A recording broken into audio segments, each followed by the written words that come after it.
खंडशः समाकलन में एक विशिष्ट सूत्र, विशिष्ट प्रकार के फलनों का समाकलन, ये भी आपके खंडशः समाकलन से संबंधित है।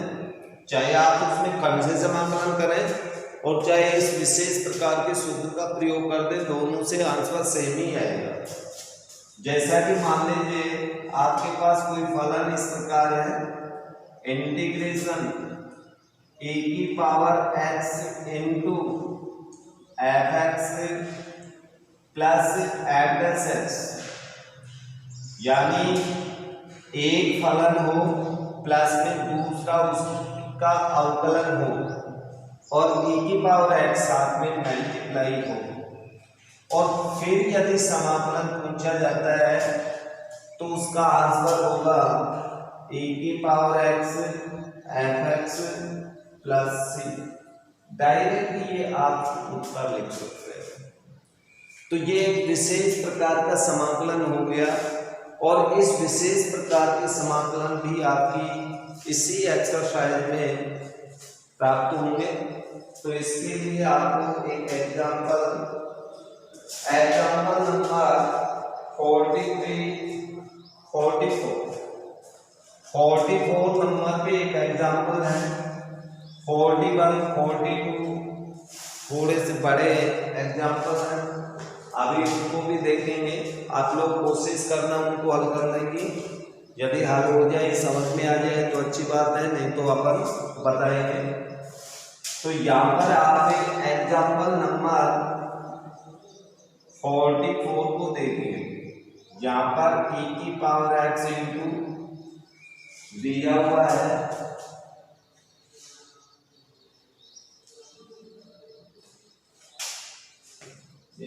ना, ये है आपका एग्जाम्पल x e की पावर x अपॉन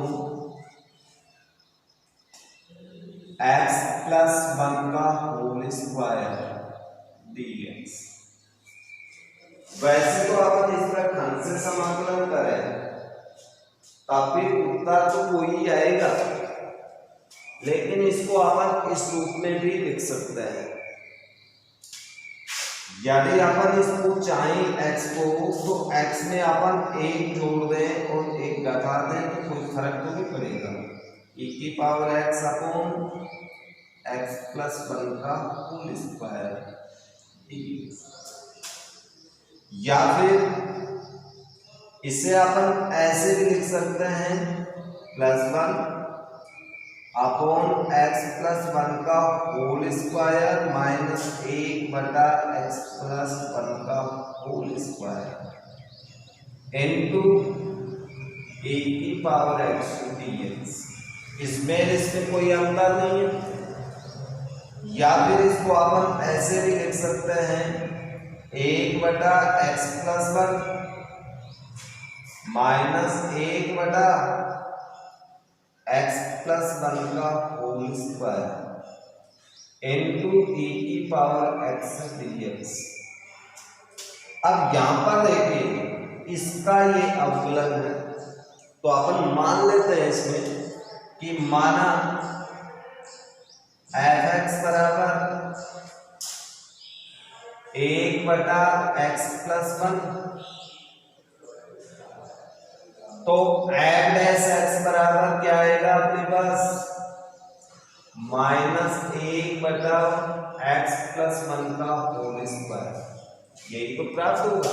ये दोनों मान यहाँ पर रखेंगे तो आपके पास इंटीग्रेशन प्राप्त होगा f(x) plus f dash x into e की पावर x dx। और इसका समाकलन अपन जानते हैं e की power x f(x) plus c। f(x) का मान वापस रखने पर e की power x into f(x) means अपन ने माना था 1 बटा x प्लस 1 प्लस c, ये अपना फाइनल आंसर है। यानी अपन इस रूप में बदल के और क्वेश्चन में डायरेक्ट विशिष्ट समाकलन सूत्र का प्रयोग कर सकते हैं। यदि आप इसमें खंड से समाकलन करोगे तो थोड़ा सा इसमें आपको दिक्कत होगी, इसलिए ऐसे क्वेश्चन जो कि e की पावर x से मल्टीपल हैं, तो पहले आप ये देख लें उसमें कि e की पावर x के साथ जो मल्टीपल हो रहे हैं उनमें से एक फलन हो, दूसरा उसका अवकलज प्लस में है, तो फिर आप इस विशिष्ट सूत्र का प्रयोग करके समाकलन करें। यानी एक को आप फलन मान लें f(x), दूसरा उसका अवकलज हो, तो आपका ये रूप प्राप्त होगा, ये रूप प्राप्त होगा, तो समाकलन ये होगा। और इस प्रकार से आप इसका उत्तर दे सकते हैं।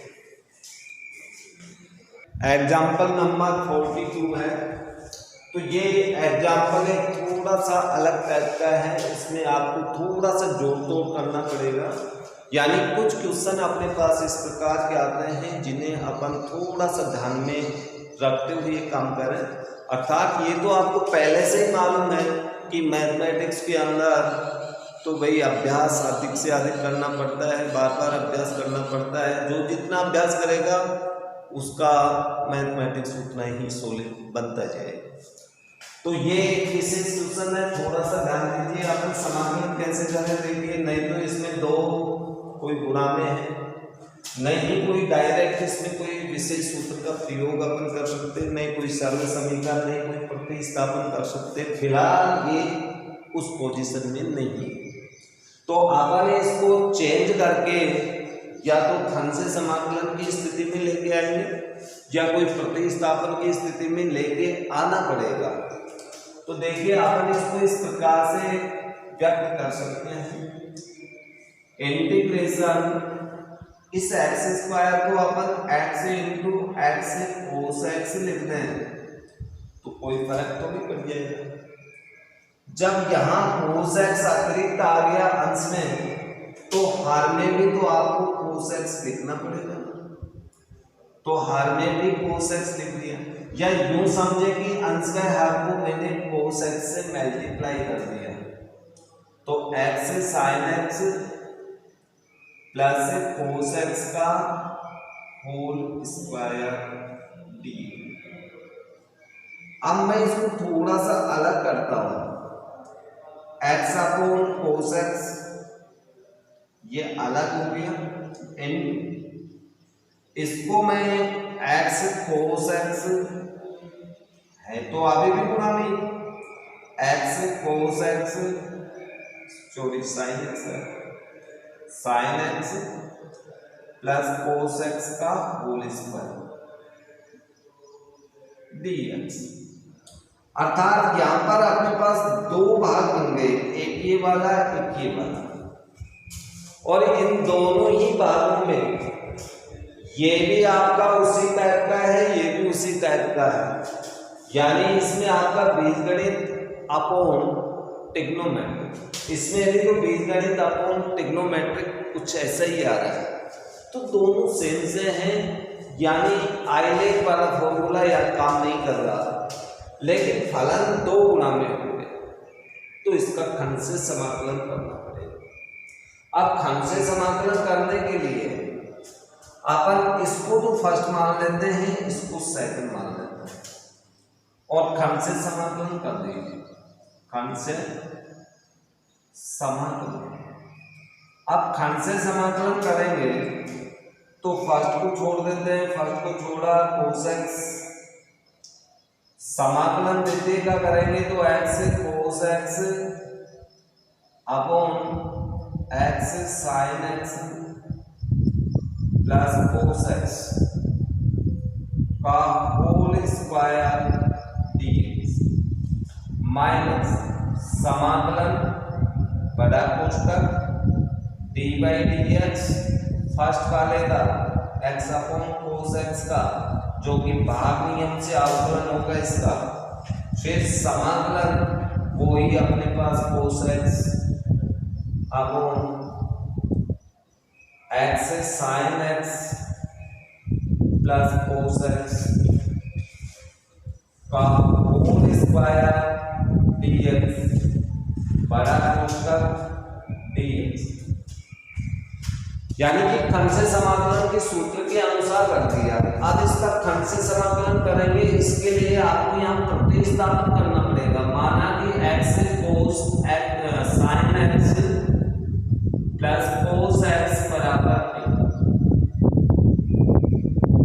इसका यदि x के सापेक्ष अवकलन करें तो इसका तो गुणन नियम से होगा, फर्स्ट को छोड़े सेकंड का होगा अपना क्या cos x, प्लस सेकंड को छोड़े फर्स्ट का क्या होगा sin x, इसका करेंगे तो क्या होगा minus cos x minus sin x, अवकलन हो गया।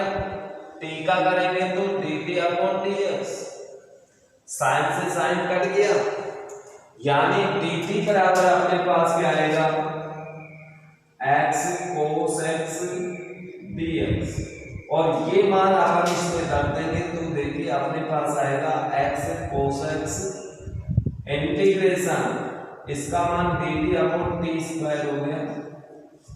फिर आगे मान रखेंगे अपन माइनस समाकलन बराबर इसका अवकलन करेंगे भाग नियम से तो हर का वर्ग cos स्क्वायर, हर को छोड़ देंगे अंश का अवकलन cos x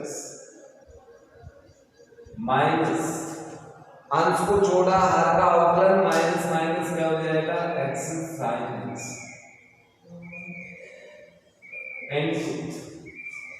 समाकलन करेंगे अपन तो अपने पास इंटीग्रेशन में क्या आएगा इसका समाकलन वही आएगा dt upon t square, dt upon t square का dx। अब आगे देखते हैं x cos x,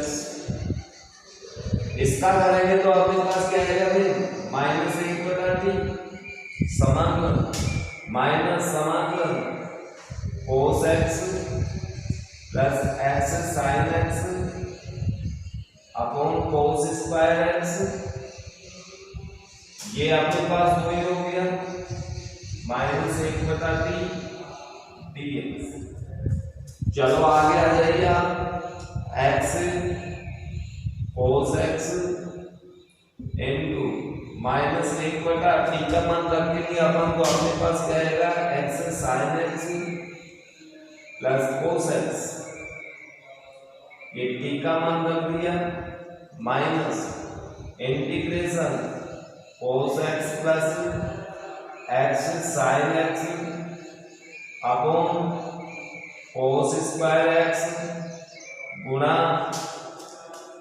ये माइनस में है तो माइनस चिन्ह यहां करके ये प्लस हो जाएगा, ये माइनस यहां बाहर निकाल देंगे तो प्लस हो गया 1/t, 1/t मीन्स अपने पास वही है क्या x sin x plus cos x और इस पूरे का dx, तो ये वाला बार तो कट गया। अब अपने पास ये बचा minus x upon cos x x sin x plus cos x दूसरा बार plus 1/cos square, 1/cos square means होगा ये sec स्क्वायर x d, यही अपने पास बचा भाई 1/cos स्क्वायर, ये वाला तो कट गया आपको दिखाई दे रहा है, sec स्क्वायर बच गया और sec स्क्वायर का तो अपन जानते हैं समाकलन क्या होगा tan x होगा, और tan x समाकलन करने के बाद में आगे हल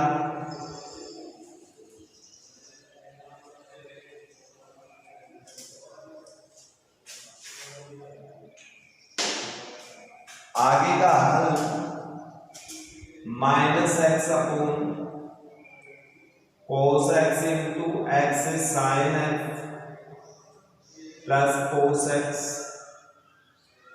प्लस इसका समाकलन tan x प्लस tan को साइन cos में बदलते हैं तो आपने पास minus x upon cos x into x sine x plus cos x plus sine x बटा कोस एक्स प्लस सी। लघुत्तम लेके हल करें तो आपके पास एलसीएम आएगा cos x into x sine x plus cos x. लघुत्तम लेने पर इस हर का भाग इसमें देंगे तो माइनस एक्स। आगे हल करेंगे तो आपके पास क्या आएगा भाई, कोस तो आपका कर जाएगा plus sine x into x sine x plus cos x plus c. चलो कोष्टक खोल दो ऊपर का तो minus x plus x sine square x plus sine x cos x upon cos x sine x plus cos x plus c. फिर इसके बाद में अपन हल करेंगे तो यहां से देखिए अपने पास x कॉमन आ रहा है और माइनस एक्स कॉमन ले लें तो अंदर आएगा 1 minus sine square x plus sine x cos x बटा cos x sine x plus cos x plus c equal इसका मान हो जाएगा कोस स्क्वायर एक्स तो ये माइनस कोस स्क्वायर एक्स और साथ में एक्स भी गुणा में है minus x cos square x. इसका मान रख दिया सर्व समीकरण साइन एक्स कोस एक्स बटा cos x sine x plus cos x plus c. फिर आगे हम करते हैं अपन ऊपर वाले दोनों पदों में से सार ऊपर वाले दोनों पदों में सार लेंगे तो अपने पास सार आएगा कोस एक्स। जब कोस एक्स को अपन सार ले लेंगे तो आपके पास ये बचेगा कोस एक्स सार है तो अंदर बचा minus x cos x plus sine x upon cos x sine x plus cos x plus c. Cos से कोस कट गया अपना, इसे हम लिख सकते हैं साइन एक्स को पहले माइनस एक्स कोस एक्स बटा x sine x plus cos x plus c. ये आपका फाइनल आंसर यानी थोड़ा सा लेंथी है आपका जोड़ गुणा भाग है, लेकिन जोड़ गुणा भाग कौन सा है, ट्रिग्नोमेट्रिक जो आपके रेशियो में अनुपात वाले पद हैं उन्हीं का जोड़ गुणा भाग है, वो ये अपना खंड से समाकलन हो रहा है। तो आप इस एक्सरसाइज नंबर 9.6 में क्वेश्चन हल करके देखना और जो शेष एग्जाम्पल रह गए उनमें से कोई एग्जाम्पल आपको नहीं आ रहा हो, समझ में नहीं आ रहा है तो वो भी अवश्य आप कल ही पूछ लें जिससे कि नेक्स्ट आने वाले वीडियो के अंदर आपको उसका सॉल्यूशन मिल सके। Okay, thanks.